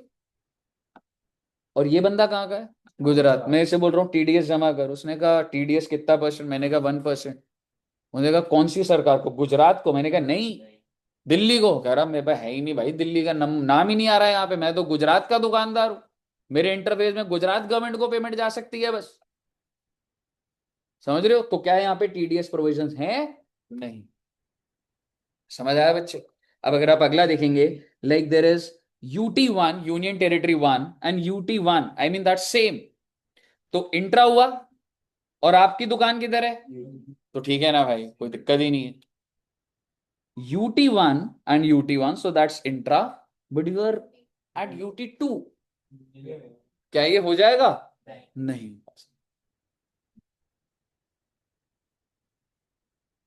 मुझे बताइए, कोई दिक्कत? हाँ जी। थर्ड केस में गवर्नमेंट को जाएगा जीएसटी, जो टीडीएस जा रहा है वो गवर्नमेंट को जा रहा है। गवर्नमेंट को जा रहा है, थर्ड केस हर केस में गवर्नमेंट को ही जा रहा है। मतलब जो तू टी, हाँ गवर्नमेंट को ही जाता है जीएसटी। अगर UT1 और UT2 की प्लेस ऑफ सप्लाई था, क्या? जैसे लोकेशन ऑफ सप्लाई UT1 अगर मान ले UT1 UT2 तो इंटर होता है। इंटर में तो कोई झमेला ही नहीं है, अब तो किसी कहीं इधर भी दुकान हो टीडीएस कट जाएगा। दिक्कत कहां पर आ रही है? अगर मैं ड्रिल डाउन करूं, intra state but recipient is registered in some other state. Inter में तो झमेला ही नहीं है, इंटर तो सभी के खाते खुल रखे हैं। इंट्रा है और आप जो रेसिपिएंट है उसकी दुकान किसी और स्टेट, यहां दिक्कत आ रही है। समझ रहे हो? क्योंकि जब वो बंदा टीडीएस काट रहा है, वो गुजरात का बंदा, और अगर वो दिल्ली का सप्लायर था, दिल्ली की प्लेस ऑफ सप्लाई थी, तो मेरे पास इधर ऑप्शन ही नहीं है दिल्ली की सरकार को पे करने का। तो सरकार ने बोला इन ट्रांजैक्शंस पे like TDS section will not apply if in case of intra-state supply and if recipient location of recipient is outside that state। तो वहां पे नहीं है। मुझे बताइए, क्लियर है बच्चे? तो ये आपका सारा का सारा अब सेक्शन 51 हो। बताइए, कोई दिक्कत यहां तक? सर हाँ जी। सर ये एक बार ऊपर करना, वो यूटी वाला केस दिखा दो मेरे को एक बार। सर यूनियन टेरिटरीज में तो कोई लेजिस्लेटिव है ही नहीं, तो वहां पे अगर इंट्रा बैक एंड के खाते उनके वैसे बने हुए हैं, वो आप सही कह रहे हो, पर नहीं होगा, वो सेम है। तो सर फिफ्थ केस सरकार में ने इस नो पे भी थोड़ी रोका होना ही हुआ है, चाहिए। जैसे स्टेट पे चल रहा है वैसे यूटी पे फॉर टीडीएस प्रोविजंस ऐसे ही करा हुआ। Okay sir. टीडीएस पे नहीं है। मतलब आप वो कह रहे हो कि सर यूटी का सारा पैसा भी तो सेंटर के पास जा रहा है तो कर लेते हैं, नहीं अभी वो सॉफ्टवेयर लेवल पे और ऐसे नहीं है, मतलब ऐसा नहीं चल रहा। क्लियर है बच्चे? ओके। तो अब हम कौन से सेक्शन पर आ गए? सर आज ही आओगे इस पे? कौन सा सेक्शन है बच्चे? Tax collected at source. मुझे एक बात बताइए, आप सभी बच्चों ने क्या अमेजोन से ऑर्डर करा होगा, जोमेटो से ऑर्डर करा होगा? क्या होते हैं ये? प्रोडक्ट होते हैं, प्रोडक्ट होते हैं, service, online platform, online platform, Uber, sir ECO. Ola, Rapido, ये सबको बोला जाता है ई कॉमर्स ऑपरेटर, ईसी। अगर आपको डोमिनोज से पिज्जा ऑर्डर करना है ऑनलाइन, कैसे करेंगे आप? चाहते थे बोले जोमेटो। हाँ, जोमेटो से भी कर सकते हैं। So Zomato is e commerce operator. And what about Domino's app, is that also e commerce operator? Yes, it is. Sir एक बार करके देख लें। इट्स, हाँ आप कर लीजिए, आप घर बैठे जितने ऑर्डर करने हैं आप कर लो। एड्रेस क्या है? G20 ठीक है, तो अगर कोई भी इंसान अपने प्रोडक्ट ऑनलाइन बेच रहा है, चाहे वो मेरा ही प्रोडक्ट हो, चाहे मेरे प्लेटफॉर्म पे कोई और, that's called e commerce operator. Ola, वो भी। हाँ, हमारा फेस टू फेस ही है सारा। अरे नहीं, मैं क्या कह रहा हूँ? क्या कह रहे? मैंने क्या बोला? ओला। अच्छा, ओला बोला है? नहीं मतलब छोड़ दो। रशी करेंगे। ठीक है, नहीं, मैं बोला ओला में तो वही है ना, आपने बोला ओला, उबर। एक बात बताओ, अर्बन क्लैप, ये सारे के सारे बेटे ई कॉमर्स ऑपरेटर है। और आगे सुनिए, एक बार पूरी बात सुन लीजिएगा, फिर जितना बड़ा टीडीएस है उतना बड़ा नहीं है, 10 मिनट में खत्म हो जाएगा ये। एक बात बताइए, आपको पता है अगर आप जिस रेस्टोरेंट पे जाके खाते हो, पर उसी का जोमेटो पे प्राइस ज्यादा आता है, होता है, ये चीज पता ही है, नॉर्मल बात है। ठीक है, अगर आप सपोज करो अमेजोन से, मान लो किसी ने कुछ ऑर्डर लिया, मान लो शूज ऑर्डर करे, ठीक है, मान लो मैंने शूज ऑर्डर करे, and this interface is Amazon, और आप सारे शूज बेचते हो, क्या मैं कह सकता हूं जब मैंने ऑर्डर करे तो ऑब्वियसली सेलर भी डिफाइन हो चुका है? ओ भाई, मैं अमेजोन की वेबसाइट पे प्रोडक्ट को ऐड करूंगा तो टेक्निकली आइडेंटिफाई हो गया ना आप में से कोई ना कोई। So identified seller and identified buyer. और जब मैं ऑर्डर प्लेस करता हूं, क्या आपकी दुकान पे नोटिफिकेशन आ जाती है? Has to. कैसे पता लगेगा? और अगर मैंने उसकी पेमेंट ऑनलाइन ही कर दी, मान लो 1000 रुपए का जूता था, 200 रुपए का जीएसटी, 1200 पे कर दिया, so I paid 1200, what do you think, आपके पास आया या अमेजोन ने अपने बैंक की डिटेल दे रखी है? हाँ, वो जो पेमेंट है, आई पेड 1200, वो आपके बैंक में आएगा या Amazon? Amazon. And if it is cash on delivery then Amazon. कोई ऐसा केस है जिसमें ई कॉमर्स ऑपरेटर यानी इनके पास नहीं जा रहा, पर सीधा जो सप्लाई कर रहा हो, कैब फैसिलिटी, उसमें ड्राइवर को कैश दे देते हो? नहीं, फिर आप अमेज़न से मंगा रहे हो तो बात ही खत्म ना, फिर कहाँ से कैश देंगे? अमेज़न तो अमेजोन से कैब थोड़ा ना ऑर्डर करूंगा।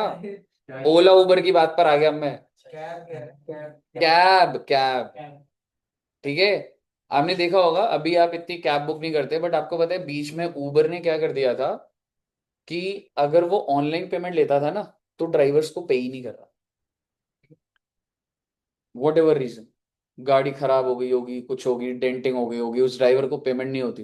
कितने सारे ड्राइवर राइड को कैंसिल कर देते कि अगर आप हमें कैश दोगे मैं तो ही आऊंगा, आपने ऑनलाइन पेमेंट कर रहे हो या वो है, कैंसिल कर देते राइड। ठीक है, क्यों? क्योंकि ऑब्वियसली उनके बैकएंड की सेटलमेंट होगी। बट अब ये समझिए कि ई कॉमर्स ऑपरेटर क्या करता है, पहले सारा पैसा लेता है और फिर उसके बाद ऑब्वियसली अपनी कमीशन भी काटता होगा और फिर आपको पैसा दे देगा। पर इसमें अब एक चीज और छोटी सी माइन्यूटली, इनवॉइस कौन इशू? वो जो मेन अगर मैंने अमेजोन से एडिडास के शूज ऑर्डर करे हैं, एडिडास वाले अमेजोन भी करता है, बट प्लीज आपको क्या लग रहा है एडिडास वाला जो इतना बड़ा शोरूम है इनवॉइस इशू नहीं कर रहा होगा? कर रहा है। आप जब खाना ऑर्डर करते हैं तो क्या ये जैसे मैकडोनल्ड से ऑर्डर करोगे, मैकडोनल्ड्स का बिल नहीं आएगा? वो बीच में अमेजोन का आ रहा नहीं आ रहा, उस पर एक टाइम पर आ जाऊंगा। पर जो सेलर है क्या वो अपना इनवॉइस इशू कर रहा है? उस इनवॉइस में जीएसटी लगा हुआ, लगा हुआ, तो इसका मतलब जीएसटी की लायबिलिटी किसके ऊपर? ना, हम पे का मतलब सेलर के ऊपर, seller the one who sold the goods. Relate कर पा रहे हो आप? तो बेसिकली हम जब अमेजोन पे ऑर्डर करते हैं तो Amazon के थ्रू एक कोई ना कोई सेलर होता है, वो इनवॉइस रेस करता है और गुड्स को हमारे तक पहुंचाता है। वो नहीं पहुंचाता, Amazon का ही कोई डिलीवरी बॉय यहां तक लाता है। तो मैं अगर कैश भी दे रहा हूं तो Amazon वाले के पास ही जा रहा है, ऑनलाइन कर रहा हूं तो भी Amazon वाले के पास जा रहा है। यहां तक क्लियर है? अब सरकार ये कहती है कि Amazon जब तेरे पास ये पैसे आ गए ना, तो उसको सारे पैसे मत दे आगे दुकानदार को, थोड़ा सा TCS काट और हमको दे दे। अब जो Amazon होगा, मैंने कितने की पेमेंट करी? 1200, मान लो कमीशन कुछ नहीं है Amazon की, तो कायदे से तो Amazon को आपको कितने रुपए दे देने चाहिए? 1200। छोड़ो ना कमीशन को एक बार के लिए। 1000 रुपए के शूज थे, 200 का GST था, मैंने 1200 पे करे Amazon को। Logically Amazon should pay you 1200 rupees excluding commission. वो अलग सेटलमेंट देख लेंगे ना उनकी उस चीज की। अब आप मुझे बताइए, पर सरकार कह रही है नहीं नहीं, सारा पैसा मत दे, क्योंकि वो जो दुकानदार है वो GST पे करेगा, तो थोड़ा सा तू भी GST काट ले। पर इस चीज को TDS नहीं बोला जा रहा, इस चीज को TCS बोला, tax collected at source. This is the amount at a prescribed rates which all e-commerce are liable to deduct when they make payment to the original seller. समझ आया आपको? पहले करके अपने बाहर सरकार को देना, only for e-commerce. Only for e-commerce. अगर तुम 10 लाख की ऊपर से, मतलब 10 लाख से ज्यादा ये प्राइस की गाड़ी लेते हैं, जब भी तुम 1% कटता है। ब्रो वो इनकम टैक्स है TCS वाला, ये GST वाला है। बिल्कुल आप जो कह रहे हो वो है, पर जब हम इनकम टैक्स का TDS TCS पढ़ेंगे तब है। ठीक है, अब आप देखिएगा, बस 10 मिनट में बात खत्म हो जाएगी, फ्लो से देखिएगा कि इस ट्रांजैक्शन में क्या क्या हुआ है। बस हमें यही चीज देखनी है। मैंने ऑर्डर करा है, जैसे सपोज करो ये कस्टमर है, तो कैसे लिखा हुआ है, सीक्वेंस भी लिखा हुआ है, एक बार देख लेते हैं। सबसे पहले क्या कर रहा है, डीकैथलॉन का एग्जांपल लिया मान लो। ठीक है, डीकैथलॉन क्या करता है, अपने गुड्स को डिस्प्ले करता है। क्या Amazon पे भी डीकैथलॉन के प्रोडक्ट्स आ रहे होंगे? यस। तो एक Amazon है, Amazon को क्या बोल रहा हूं बच्चे में, ई-कॉमर्स ऑपरेटर। और एक कस्टमर है, उसने ऑर्डर करा Amazon पे जाके, क्या चीज प्रोडक्ट, क्या ऑर्डर करा, डीकैथलॉन के प्रोडक्ट्स। अब क्या होता है, तो ठीक है, सप्लायर कौन हुआ इसमें टेक्निकली? डीकैथलॉन। रेसिपिएंट कौन है? कस्टमर। और इनके बीच में पूरा logistic connection, exactly, status track, refund, payment, सब Amazon हैंडल करता है। ठीक है, तो सप्लायर ये हो गया। अब वो क्या लिखा है, Amazon guy will deliver and collect the payment, ऐसा ही होता है ना।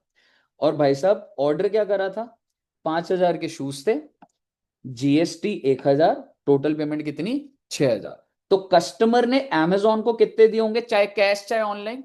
6000 रुपए। अब होगा क्या, Amazon को डिडक्ट करना है TDS नहीं, TCS। What percentage? 0.5%। ठीक है, और वो आगे लिखा हुआ है 0.25 एंड पॉइंट, मतलब CGST 0.25, SGST 0.25 और IGST होगा तो सीधा 0.5 हो जाएगा। समझ गए ना? तो बेसिकली 0.5 किस वैल्यू का, GST लगा के या अदर देन GST? तो 5000 का 0.5 क्या हो गया, 25। और Amazon डीकैथलॉन को कितना पे कर देगा बच्चे? क्या मैं कह सकता हूं 5975, assuming no commission is deducted. क्या आपको सिस्टम समझ आया? अब जब डीकैथलॉन GST को पे करने, अल्टीमेट GST को पे तो करना है ना डीकैथलॉन ने, कितने रुपए पे करने होंगे? ये 1000 रुपए। पर उसके पास एक क्या आ जाएगा, उसके कैश लेजर में दिख जाएगा कि मेरे बिहाफ पे ऑलरेडी 25 रुपए जमा हो रखे हैं, मेरे कैश लेजर में रिफ्लेक्ट हो रहा होगा, और मैं कितना पे कर दूंगा, 975। This is the entire concept of tax collected at source. पहले बताइए, यहां तक क्लियर है? हाँ, माइनस हो जाएगा, क्योंकि अगर मैंने 1000 रुपए सरकार को देने हैं, तो ऑलरेडी मेरा 25 रुपया तो Amazon ने पे कर दिया ना मेरे बिहाफ पे, सो आई विल पे 975। अब यहां पे लिखा क्या हुआ है, ये पढ़िए एक बार।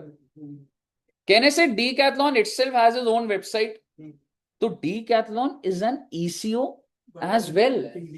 ECO भी है, but no TDS to be deducted by Decathlon on its own sales। Please ध्यान से देखिए, डीकैथलॉन खुद भी तो सेल कर रहा है, क्या उस पे भी टीस, भाई खुद की पेमेंट खुद की डिडक्शन थोड़ा ना कर दूंगा अब मैं। ये 52 सेक्शन किस पे लग रहा है? अगर मैं किसी और का प्रोडक्ट बेच रहा, अगर Amazon आप सबका प्रोडक्ट बेचता है तो टीसीएस है, अगर Amazon का खुद का प्रोडक्ट हो तो, और ऑन इट्स ओन वेबसाइट नहीं लगेगा, although it's E commerce operator, लेकिन तब टीसीएस के प्रोविजंस नहीं लगेंगे। कहिए साहब जी, क्लियर है? Yes sir. अब आपको सिर्फ क्या समझना है, सर अगर डीकैथलॉन ऑनलाइन वेबसाइट से ऑर्डर डीकैथलॉन तो टीसीएस नहीं है, डीकैथलॉन खुद ही बेच रहा है। इस केस में Decathlon is called e commerce operator, yes, but क्या टीसीएस लगेगा? नो। ठीक है, अब होता क्या आप समझिएगा, हो सकता है, हाँ बिल्कुल बेचता है, उस पे नहीं होता। जैसे कॉमर्स ऑपरेटर है नोटिफाइड रहेगा या सारी कॉमर्स ऑपरेटर सारे ही है। अब ना खत्म होने वाला, बस 3 लाइनें बच गई हैं। TCS TCS is to be collected, मैं 3 ही करा के छोड़ रहा था पर आपने वो सारा देख लिया तो वो करा दिया। TCS is to be collected on value of net supply, that is sales minus return. देखो क्या होता है, अब अगर एडिडास है तो ना अमेजोन क्या करता है, वो ये देखता है कि मेरे थ्रू इसने पूरे साल की कितने की सेल करी, आई एम सॉरी पूरे साल की नहीं, पूरे महीने की। ठीक है, तो एक बार फिर से बोलता हूं, अमेजोन की ऐप पर आप गए, ठीक है, तो एडिडास की बहुत सेल हुई होगी अमेजोन पर, ठीक है, 5 करोड़ की सेल हुई, अभी कौन सा मंथ चल रहा है, जून में, 5 करोड़ की सेल, लेकिन क्या वापस भी आते हैं गुड्स? बिल्कुल आते हैं। तो 1 करोड़ के तो वापस आ रखे, मैं जून के महीने का बता रहा हूं। अमेजोन कह रहा है एडिडास ने मेरे थ्रू 5 करोड़ का सामान बेचा है, और वापस भी हुआ है, रिटर्न भी हुआ है 1 करोड़ का, तो नेट नेट कितने का बेचा? तो 4 करोड़ पे 0.5 लगता है, ट्रांजैक्शन बाय ट्रांजैक्शन नहीं होता, ये इनवॉइस में नहीं दिखता आपको। मैं अपने आप, वो एडिडास वेंडर है, ऐसे 5 करोड़ वेंडर्स हैं मेरे थ्रू बिक रहे हैं, मैं उनका महीने के एंड में देखूंगा मेरे थ्रू कितने का बिका, मेरे थ्रू कितने का रिटर्न आया, उस नेट पे 0.5% काट दूंगा, टीसीएस जमा कर दूंगा सरकार को। समझ आया आपको? तो रिटर्न्स आपको माइनस करने हैं। सर ओके, अगला पॉइंट तो आपको समझ ही आ गया होगा। हाँ जी बोलिए। सर टीसीएस ट्रांजैक्शन वाइज नहीं करता, वो एंड ऑफ द मंथ करता है। Exactly, like sales minus returns. अगला पॉइंट समझ आया? जीएसटी हटा के कुछ चीजों पर टीसीएस नहीं है। आप सोच के देखिए, उबर वाला कह रहा है कि सर्विस तो ड्राइवर तुमने दी है ना, तो तुम्हारे बिहाफ पे टीसीएस दे रहा हूं, make is it making sense? क्या वो ड्राइवर्स रजिस्टर्ड होंगे? क्या वो इतने बड़े लेवल पे ऑपरेट करें? तो बेसिकली ये जो छोटे कारपेंटर और ये सब इंडिविजुअल लोग आते हैं ना, so technically they are suppliers, but क्या उन लोगों का टीसीएस कटना सेंस बन रहा है बात का?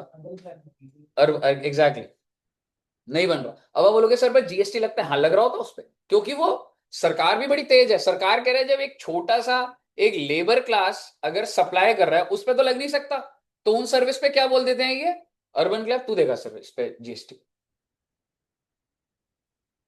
आप मुझे बताइए, क्या do you think that drivers are registered under GST on their own?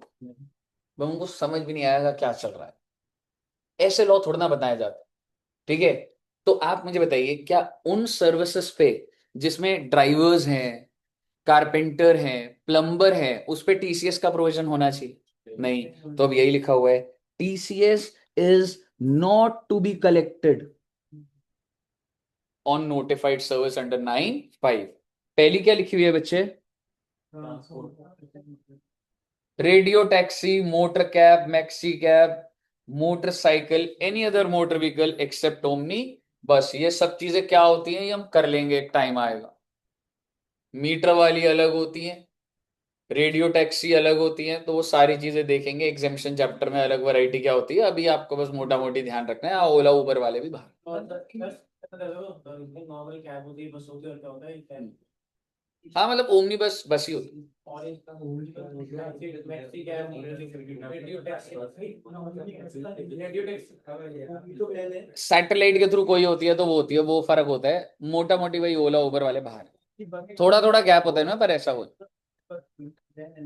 Omni बस वैन होती है ना, एक बार देखना वैन नहीं, ओमनी कार होती थी वो जो वैन होती थी उसमें सिर्फ ओमनी लिखा होता था, बस नहीं लिखा होता।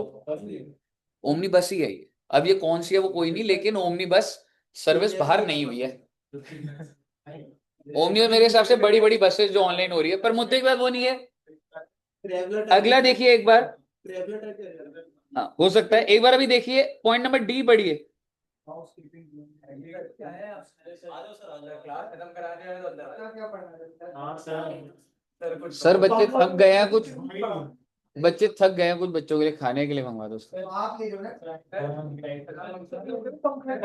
सर अपने नहीं अब चार्ज हो गया, मैं चला देता हूँ फैन। यार हम तीनों को सी है बाकी में हम लोग मतलब जगह की कह रहे हैं आप। अरे कोई बात नहीं, ये सर पंखा बंद, गर्मी में बैठ के पढ़े। हाँ अब आइसक्रीम आपके मजे वो वाले रूम में, उधर पंखे भी सब सही चल रहे हैं। कल से 8 बजे वहीं आ जाऊंगा मैं सबसे पहले। आप आओगे पहले आप तो आपके 12 बजे हो सर, आप 8 बजे नहीं आ सकते ना सर, आ सकते। क्यों? ये मैगडी खरीद रहा है। अरे सर ज्यादा लकड़ी ये ओवर घर का नाम है, घर का नाम है, डायरेक्ट और इनडायरेक्ट। घर का नाम है भाई डायरेक्ट। अच्छा सर वो वाली बताना सर, तो पेपर देने गए थे आप और सर। ओ हेलो, सेक्शन खत्म करो मुझे, वो वाली बताना ये बताना। हम सोच रहे थे सितंबर सितंबर में से क्वेश्चन पूछा था, ले लो सब 2 मिनट तक बोला ही नहीं कुछ, सारे बुलारे से बात ही नहीं कर रहे। इससे क्वेश्चन पूछा पता ही नहीं, कह रहा है। हाँ हाँ आप जाओ सर, आपकी होगी दिहाड़ी आज। चलिए आइए, हाउस कीपिंग और इधर, सर मुझे और दे housekeeping, plumbing, carpentering except, लेकिन अगर इनमें से अगर कोई इंसान अगर लाइबल टू, मतलब उसका अगर 20 लाख से ऊपर है, ठीक है, तो उसको उसके ऊपर टीसीएस लगेगा, उस बंदे को रजिस्ट्रेशन भी करानी पड़ती है। पर आप समझिए टीसीएस कब नहीं लगेगा, हाउस कीपिंग, प्लम्बिंग, कारपेंटिंग, लेकिन अगर ये लोग लाइबल फॉर रजिस्ट्रेशन है तो टीसीएस लगेगा। इसी तरीके से, लेकिन एक बात बताओ, क्या यहां पे लिखा था ये बात? नहीं लिखा था, समझ रहे हो? तो इन पे तो चाहे वो लाइबल है या नहीं है, उनके ऊपर टीसीएस नहीं लगेगा। अब ये पढ़िए, सर्विस ऑफ एकोमोडेशन, एयरबीएनबी या कुछ होता है जैसे hotel, inn, guest house, clubs, camp site, except if such person is liable for registration. मेरे कहने का मतलब है एयरबीएनबी है, ये है क्या उनका टीसीएस कटेगा? नहीं, but if they are liable for registration then तो टीसीएस कटेगा। पॉइंट नंबर सी देखिए, oh my god, supply of transportation of passenger by omnibus. Sir पहले तो बाहर तो एक्सक्लूड कर दिया था, यानी कि उन पे टीसीएस लग रहा था या नहीं लग रहा था? तो जेवर दोबारा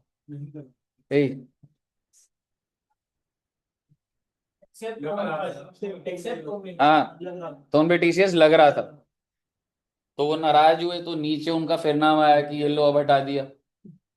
तो क्या लिख रहे हैं, ट्रांसपोर्ट ऑफ पैसेंजर नहीं लगेगा, लेकिन except if person supplying is a, पर अगर कंपनी हुई तो लगेगा। कहने का मतलब ये, अगर ओमनी बस कंपनी सप्लाई कर रही है तो लग जाएगा। ओमनी बस टोटली बाहर हो गया, लेकिन अगर कंपनी सप्लाई करती है तो लग जाए। आराम से एब्जॉर्ब करो एक बार, देखो इसको, बस है यार, हाँ नॉर्मल बस, हाँ रेड बस हो, सर 12th कोई भी की बस होगी। बस, ठीक है। पहले मुझे बता, बस बाहर हो गई है,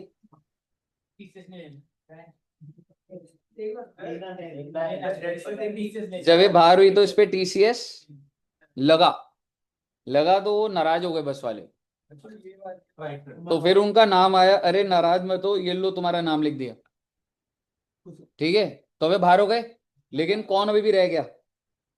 a person supplying such service is a company. यानी कि अगर बस की सर्विस कंपनी सप्लाई कर रही है तो टीसीएस है, और अगर इसके अलावा कुछ है तो टीसीएस नहीं। नहीं है। और अगर जो वही ओमनी बस रेड बस प्रोवाइड कर रहा है तो उस पर टीसीएस वो कंपनी है तो टीसीएस। रेड बस अगर कंपनी है तो कंपनी है तो टीसीएस है, जैसे रेड बस सारी बाहर है, हाँ पर कंपनी बेचेगी, मतलब कंपनी के थ्रू बुकिंग हो रही है कि कंपनी तो है। और उसके अलावा नहीं। प्लेटफॉर्म पे जब बुक करते हैं तो वही टोकन ऑपरेटर को आपका बुक कर, तो मुझे क्या पता। रेड बस पे बुक होता है पेटीएम पर रेड बस पे होता है। रेड बस तो आई थिंक कैटेगरी ऑफ बस होता है ना, या रेड बस ऐप है। बसें होती है इंटरसिटी सबकी और होती है। अब वो उसके पीछे सप्लायर कौन है ना, अगर तो इंडिविजुअल है तो नहीं होगा। हम चाहे कंपनी की बस बुक कर सकते हैं लेकिन रेड बस के जरिए हम बुक करते हैं तो उस रेड बस से आप टिकट सेलेक्ट करेगा। यार रेड बस, इसका सिस्टम क्या होता है मुझे ये नहीं पता, मतलब जो तू रेड बस जैसे आपका है सारी कंपनी की बुक बसें रहती है इंटरसिटी वॉल्वो बस और चाहे जितनी भी हो और रेड बस से हम जाके बुक करते हैं। Red bus is a company. गाड़ी होगी है ना उसमें बस होती है उसी तरीके से। हाँ सर वैसे ही है जैसे ये है ना तो रेड बस एक ऐप हुआ ना। हाँ रेड बस एक ऐप है सबने डाल लाल कलर की बस की बात कर रहे हैं नहीं मतलब यार मैं ना समझा पाता हूँ, मैं समझ नहीं पाता मैं ये समझाने के मूड है। रेड बस क्या होगा अभी यार, बाद में भूल लियो यार, दिमाग अभी भूल लियो यार। लास्ट पॉइंट बताइए, रेस्टोरेंट सर्विस। अगर आप अमेजोन के थ्रू रेस्टोरेंट से ऑर्डर करेंगे तो अमेजोन का टीसीएस काटेगा नहीं काटेगा, लेकिन कुछ रेस्टोरेंट्स अदर देन रेस्टोरेंट लोग स्पेसिफाइड। ये ना क्या है कि जैसे 5 स्टार होटल के अंदर जो रेस्टोरेंट है, ठीक है, आपने देखा होगा जैसे वो है ना चाणक्यपुरी अशोका होटल, देखा आपने, उसके होटल के अंदर ही सागर रत्न है। ठीक है, अगर आप ऑर्डर कर रहे हो सागर रत्ना जो होटल के अंदर है, तो क्या उसके ऊपर टीसीएस प्रोविजन लग जाएंगे? तो लग जाएंगे। जनरली सारे रेस्टोरेंट बाहर है, लेकिन स्पेसिफाइड प्रेमाइस जैसे 5 स्टार होटल के अंदर जो रेस्टोरेंट्स है उनके ऊपर टीसीएस प्रोविजन आग भी है। क्लियर है बच्चे? कोई दिक्कत ही नहीं जी। रजिस्ट्रेशन पढ़िए, देखो मैं कुछ भी नहीं बोल रहा, एक बार पढ़ लीजिए। आपको भी लग रहा है कि ना ना ना, कोई ज्यादा नहीं लग रहा मुझे। बाहर निकल रही है पहले मुझे बताइए, कंपलसरी रजिस्ट्रेशन होनी चाहिए। पढ़ा था भाई साहब 24 में लिस्ट, टीडीएस भी और टीसीएस भी।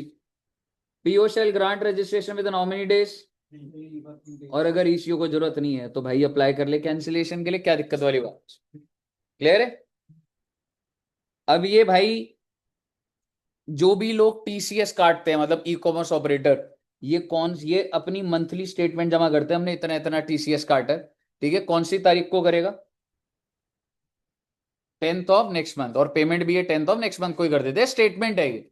और ये अपनी एनुअल रिटर्न भरेगा 9B। ये अभी आपको धीरे धीरे अपने आप याद हो जाएगा, जब रिटर्न चैप्टर करोगे तो वहां पे दोबारा आएगा। इससे में कोई लेना देना नहीं है। मोटी मोटी बात क्या है कि 10 तारीख को पेमेंट होती है, और हाँ सर ये कोई रिटर्न भी भर रहा भर देता है। क्लियर है जी?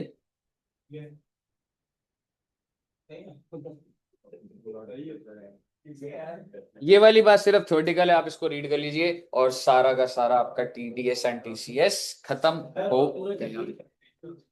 और आप आके खत्म कराइए चार्ज में वो 50% ऑफ द चैप्टर है, चार्ज का जो है, मतलब वो चैप्टर पूरा नहीं है, चैप्टर 3 करके एक है, वो नहीं होगा। हाँ हाँ, चार्ज के अंदर। बताइए, क्लियर है बच्चे? चलिए, तो घर जाकर आपने क्या करना होगा, आपको मैं वीडियो शेयर कर दूंगा, और वीडियो और सर नोट्स भी शेयर कर दूंगा, इसको बना लीजिएगा। एंड नेक्स्ट क्लास में नया चैप्टर स्टार्ट करें।